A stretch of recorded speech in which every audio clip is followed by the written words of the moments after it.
Everybody, এই ভিডিওতে আমি ফিনান্সিয়াল ম্যানেজমেন্টের সেকেন্ড টপিকস নিয়ে আসছি, যেটা নোটের পুরো ডিসকাশনের second part.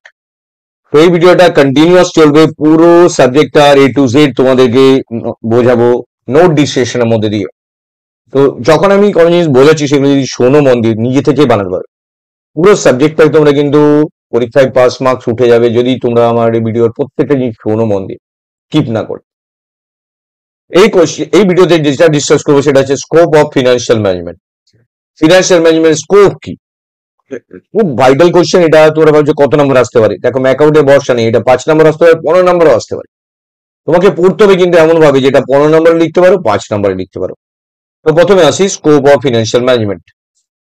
The main objective of financial management আমরা কি দেখলাম? ফিনান্সিয়াল ম্যানেজমেন্ট আগের ভিডিও থেকে আমরা দেখেছি, ফিনান্সিয়াল ম্যানেজমেন্টের মেইন উদ্দেশ্য হচ্ছে মানিটাকে প্রপারলি প্ল্যানিং করা, কন্ট্রোল করা, যাতে অর্গানাইজেশনের গোল অ্যাচিভ হয়।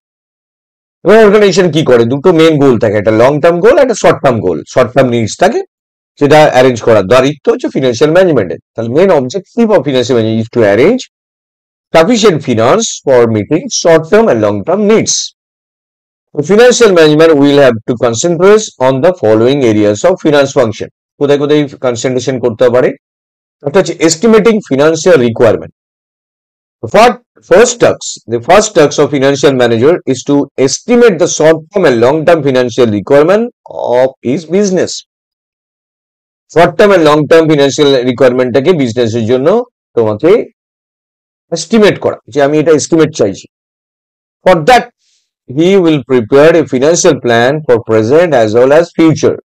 তোমাকে প্রেজেন্ট এন্ড ফিউচারের জন্য প্ল্যান করতে হবে। কিভাবে প্ল্যান করবে? তুমি লং টার্ম শর্ট টার্মে নিডস এর জন্য প্ল্যান করছো, তাহলে কি কিভাবে অবজেক্টিভ করতে পারো? একটা হচ্ছে ডিসাইডিং ক্যাপিটাল স্ট্রাকচার, এটা কিন্তু অবজেক্টিভ।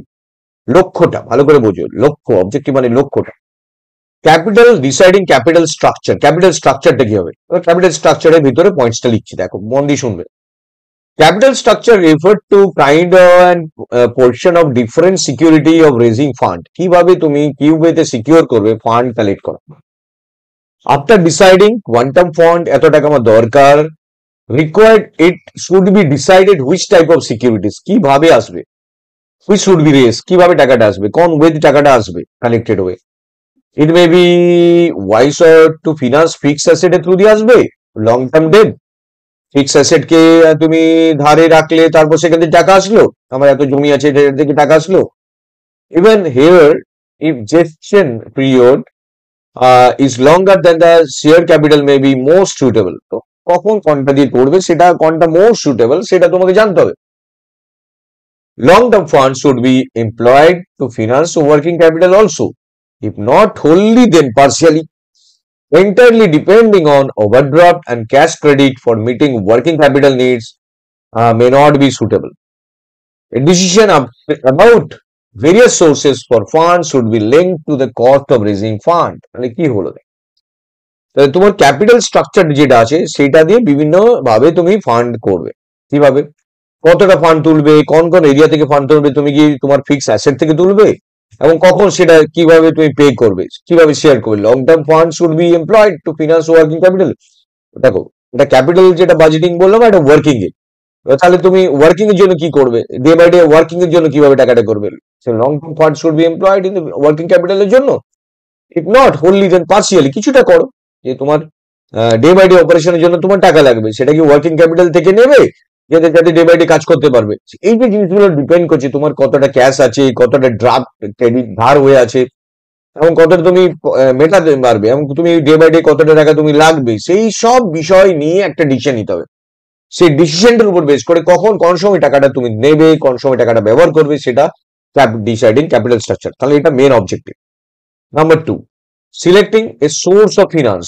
কোথা থেকে আসবে সেটা আগে থেকে সিলেক্ট করো। তাহলে দেখো, অবজেক্টিভ গুলো বুঝো, আগে ডিসাইড করো এখান থেকে এই টাকাটা তুলবো, এই সময় টাকাটা লাগতে পারে, লং টার্মে ওয়ার্কিং এর জন্য লাগতে পারে, বা লং টার্মের জন্য ভালো লাগতে পারে, ক্যাপিটাল বাজেটিং বা পার্সিয়ালি বাজেটিং কিভাবে করবে জিনিসটা, সেটা তোমাকে ভাবতে হবে। এবার হচ্ছে selecting a source of finance. An appropriate source of finance is selected after preparing capital structure আগে তৈরি করলে, include share capital, debenture, financial institution, public deposit, etc.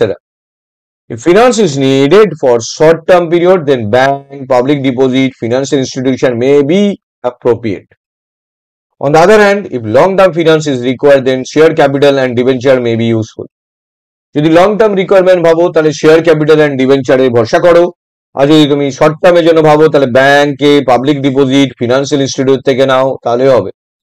তুমি 1 বছরের জন্য নিলে, 2 বছরের জন্য নিলে, তাহলে এগুলো কিভাবে নেবে? সেই সোর্সগুলোকে আগে ডিসাইড করে নিয়েছো, কত টাকা লাগবে, কখন লাগবে ডিসাইড করে নিয়েছো। এবার তুমি কি কি মাধ্যমে টাকাগুলো নেবে সেইগুলো ডিসাইড করো, তাহলে অবজেক্টিভ সেট করো। এবার next third point, selective pattern of investment. Minimum 5টা পয়েন্ট কিন্তু করতেই হবে। যে কোনো যখনই বড় কোশ্চেন লিখবে 5টা পয়েন্ট লিখতেই হবে। তাহলে এর পয়েন্টটা কি পেলো? এবার এবার দেখো অবজেক্টিভের নেক্সট পয়েন্ট হচ্ছে সিলেক্টিং প্যাটার্ন অফ ইনভেস্টমেন্ট। ভালো করে বোঝো অবজেক্টিভ ব্যাপারটা কি, প্যাটার্নটা কি হবে। When a fund have been procured, then the decision about investment pattern is to be taken. ফান্ডটা প্রকিউর হয়ে গেছে, আমি ব্যাংক থেকে পেয়ে গেছি বা ইনভেস্ট করে পেয়ে গেছি, এবার ইনভেস্টমেন্ট করো। The selection of investment pattern is related to the use of fund. ফান্ডটা কিভাবে ইউজ করবে। The fund will have to be spent first on fixed asset, then appropriate portion of the return will be working capital and other requirement. তাহলে তোমাকে fixed অ্যাসেটে আগে ফান্ডটা spend করো, কারণ fixed asset পরে কাজে লাগবে না, working capital day by day খরচা হয়ে যেতে পারে, তো তার উপর পরে করবে। তো এই যে সিলেকশনটা, এই যে প্যাটার্নটা ইনভেস্টমেন্টে কোথায় করবে, টাকা এসে গেছে, এবার তোমাকে সিলেকশন করতে হবে কোথায় কোথায় আমি টাকাটা দেবো, ফান্ড করবো। এরপর হচ্ছে নেক্সট পয়েন্ট, তাহলে এটা 4 নম্বর পয়েন্ট, প্রপার ক্যাশ ম্যানেজমেন্ট। তো এখানে যতগুলো পয়েন্ট আছে তার মধ্যে আমি প্রত্যেকটা পয়েন্টে ডিসকাস করছি, যে কোনো 5টা পয়েন্ট তোমরা মনে রাখবে। Proper cash management. Cash management is important task of finance manager. Finance ম্যানেজারের ক্যাশ ম্যানেজমেন্টটা খুব দরকার। He has to access various cash funds need at different times and then make arrangement for arranging cash. Cash may be required to purchase raw material, make payments to creditors, ধার আছে payment করবে, meet wage বিলগুলোকে মেটাতে হবে, and meet day by day expenses. Idle cash with business will mean it is not properly used. তার মানে কি, finance manager যে আছে তাকে যে টাকাটা এসছে সেই টাকাটা day by day material, raw material, wage bill মেটাতে কোথায় কোথায় ডে বাই ডে খরচা হবে সেটা তোমাকে মিটিয়ে নিতে হবে। কারণ আইডল ক্যাশ থাকলে প্রপারলি যদি ইউজ না হয় তাহলে বিজনেস কিন্তু অনেক রকম প্রবলেম হতে পারে। তো সেই প্রবলেমটা যে গোলটা অ্যাচিভ করতে পারবো না বিজনেসে, এটা হচ্ছে proper cash management. Next point, implementing financial control. দেখো ভালো করে বোঝো, অবজেক্টিভের মধ্যে কিন্তু প্রত্যেকটা পয়েন্ট ভালো করে বোঝো। ইমপ্লিমেন্টিং ফিনান্সিয়াল কন্ট্রোল, এটা কিন্তু তোমাকে বিজনেসটা যেটা ম্যানেজমেন্ট করছো সেটা অবজেক্টিভ মাথায় রেখে। An efficient system of financial management is necessary that the use of various control devices like return of investment, break-even analysis, cost control, ratio analysis, cost and internal audit. ROI is the best control device in order to evaluate performance of various financial policy. যে পলিসিগুলো নিয়েছি তাতে কি আমি return of investment ফিরে আসছে নাকি লসে যাচ্ছে, অডিট করো, কস্ট কন্ট্রোল করো, বিভিন্ন রকম ম্যানেজমেন্ট অ্যাক্টিভিটি নাও, সেগুলো অবজেক্টিভের মধ্যে রাখো। এগুলো এগুলো এগুলো আমার নেওয়া হবে, এগুলো এগুলো ম্যানেজ করবে, তবেই না তোমার একটা প্রপার বিজনেসের অর্গানাইজেশন স্কোপ মানে একটা বেস্ট ওয়েতে পৌঁছাবে কোম্পানিটা। And last point is proper use of surplus. দেখো কিছু প্রফিট হয়েছে, কিছু বেশি বেড়েছে টাকা, তোমার কোম্পানিতে লাভ হয়েছে, এটা ইম্পর্টেন্ট। এবার এই লাভটা যেটা হবে সেটা কোথায় ইউজ করবে, সেটা কি সেভিং রাখবে নাকি প্রপার আরো ইনভেস্টমেন্ট করবে। এই যে সারপ্লাস টাকাটা এসছে এটা এক্সপেনশন করতে পারো, ডাইভার্সিফিকেশন প্ল্যান করতে পারো, প্রোটেক্টিং ইন্টারেস্ট অফ শেয়ার হোল্ডারদের প্রোটেক্ট করতে পারো, যারা যারা টাকা ইনভেস্ট করেছে তাদের জন্য টাকা রেখে দিলে, কোন রকম বিজনেসের রিস্ক আসতে পারে তার কথা ভেবে রেখে দিলে, যে টাকাটা প্রফিট এলো সেটাকে প্রপার প্ল্যান করো। তার মানে কি, আমাকে পুরো দেখো পুরো জিনিসটা মাথায় ঢুকে রাখো। প্রথমে আমি ভাবলাম যে আমি কি করে টাকাটা স্ট্রাকচার বানালাম, কখন কোন সময় কি কোথায় কি পাওয়া যেতে পারে, কখন লাগতে পারে, এবার রেস করলাম, ইনভেস্ট করলাম, ক্যাশ ম্যানেজমেন্ট করলাম, এবার কন্ট্রোল করলাম যে আমার এইগুলো কিন্তু যখন ম্যানেজড হবে এগুলো কিন্তু দরকার। তারপরে যে প্রফিটটা হলো সেটা প্রপারলি কাকে ইউজ করবে, কিভাবে ইউজ করবে সেটা দেখতে হবে। তো this are the objective of financial management. তো অবজেক্টিভ বলতে আমাকে যে টার্গেট অ্যাচিভ করতে হবে তার দিকে যে যে জিনিসগুলো করতে হবে সেটাকে objective. So thank you very much for watching this video. Share and subscribe it. Thank you.